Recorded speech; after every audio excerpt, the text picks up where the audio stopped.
সুপ্রিয় দর্শক শ্রোতা, আপনারা যারা পেয়ারা গাছ, মালটা এর বাগান করার চিন্তা ভাবনা করছেন বা ডিসিশন নিয়েছেন, তারা অবশ্যই যদি মালটা বাগানের পাশ দিয়ে এইভাবে সিডলেস লেবু গাছ, যেটারে কাগজি লেবু বলে, সিডলেস, এটা আড় হিসেবে বা বেড়া হিসেবে খুবই কার্যকরী ভূমিকা রাখবে। আপনাকে সময় নষ্ট করে জমি চকি দেওয়া লাগবে না, পেয়ারা বাগান চকি দেওয়া লাগবে না। এরকম আড় দিলে মানে এই আড় ভেদ করে অত সহজে আসতে পারবে না। আর এই আড় দিলে যেমন আপনার বাগানটা চুরির হাত থেকে রক্ষা পাবে, ঠিক তেমনই আপনি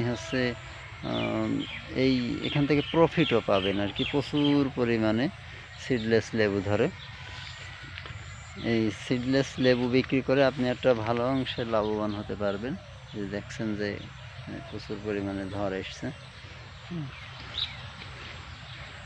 যদি পেয়ারা বাগান, মালটা বাগান এর কোল দিয়ে যদি সিডলেস লেবু বা কাগজি লেবু গাছ লাগানো হয়, তাহলে চোর ঢুকতে পারবে না, প্লাস বেড়ার কাজ হবে এবং এখান থেকে নিয়মিত প্রফিট পাবেন। লেবু বিক্রি করে ভালো একটা মুনাফা অর্জন করতে পারবেন।